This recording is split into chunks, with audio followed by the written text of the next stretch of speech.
ओडिशा रे वर्ज्यवस्तु प्रस्तुत हेब सबुज इंधन एने वाराणसी गस्त सारी ओटीवी को प्रतिक्रिया देइछन्ते गृह और नगर उन्नयन मंत्री कृष्णचंद्र महापात्र।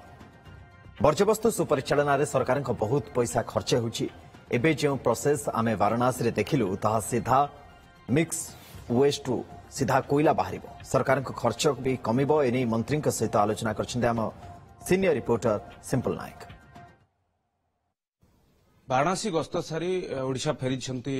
गृह एवं नगर उन्नयन विभाग मंत्री कृष्णचंद्र महापात्र विशेषकर जो चर्चा आलोचना जारी रही जो वर्ज्य वस्तुर सुपरिचालना एवं ता देहरु किपरि ग्रीन एनर्जी उत्पादन करा जाय परिबो सेथिपाई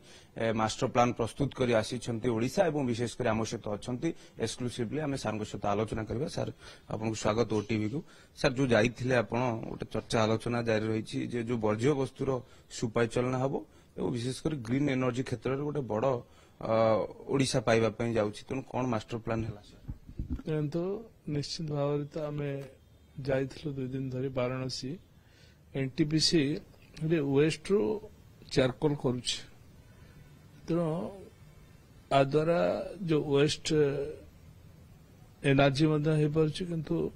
जो भली भाव में सहर में आम वर्ज्यवस्तु जमा रोचे केमती आम जो प्रोसेसिंग करुचे आरडीएफ को निकलुचे आरडीएफ को पठेवाई ट्रांसपोर्टेशन ये सब जो अधिक रु अधिक एक्सपेंडिचर होउछि एवं ताकू मध्य सहर को अपरिष्कार करुछि। आम चिंता कर दुर्गंध होउछि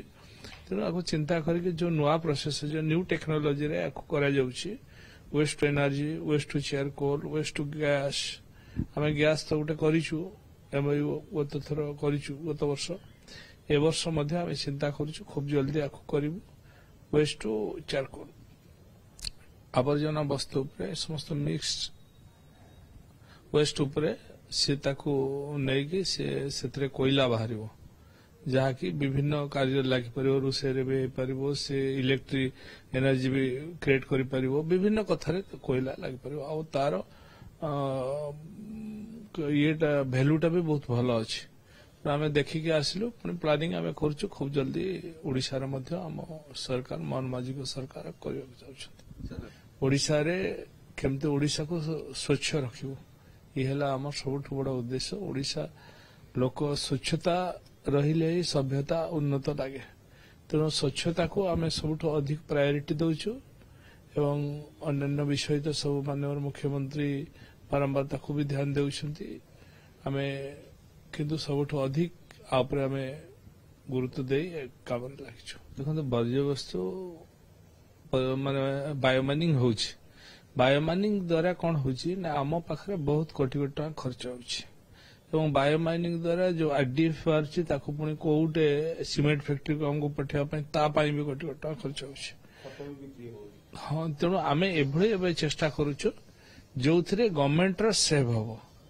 आओ परिवेश सुस्थ रहिबो ठीक रहिबो सेति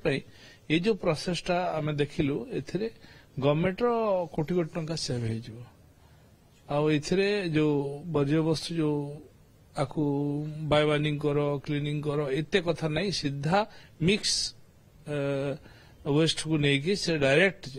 कोयला हो पार देहरे पकड़े से डायरेक्ट कोयला बाहर करिवो ताहले सरकार आमर जो टंका खर्च होछि कोटी कोटी टंका से कोटी कोटी टंका आमे अन्य हेड रे खर्च करि पारिबो लोकंकर स्वच्छता रे आहुरी खर्च होई पारिबो। एथिपे गोटे प्लांट रा आवश्यकता प्लांट रा गोटे आवश्यकता अछि ए पई हबो गोटे जमी देले से माने प्लांट से माने करिवे हमु केवल जमी जुगाई देबो पड़िबो ताहले से माने सेतरे प्लांट करिवे तांको खर्च रे करिवे हमें खाली वेस्ट तांको जुगाई देबो आओ जमी खंडे जुगाई देले से बाकी खर्च समान कर। भुवनेश्वर सर हो ना आम भुवनेश्वर कटक जो ये गुड़ा आम कॉर्पोरेशन गुड़ा अच्छी आगे आम कॉर्पोरेशन गुड़ा चेष्टा करूँ भुवनेश्वर कटक संबलपुर ब्रह्मपुर राउरकेला युड़ा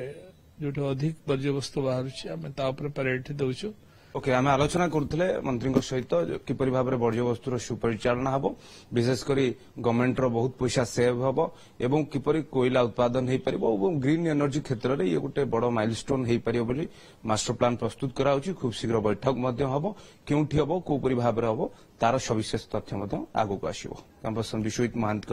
सिंपल नायक ओटीवी।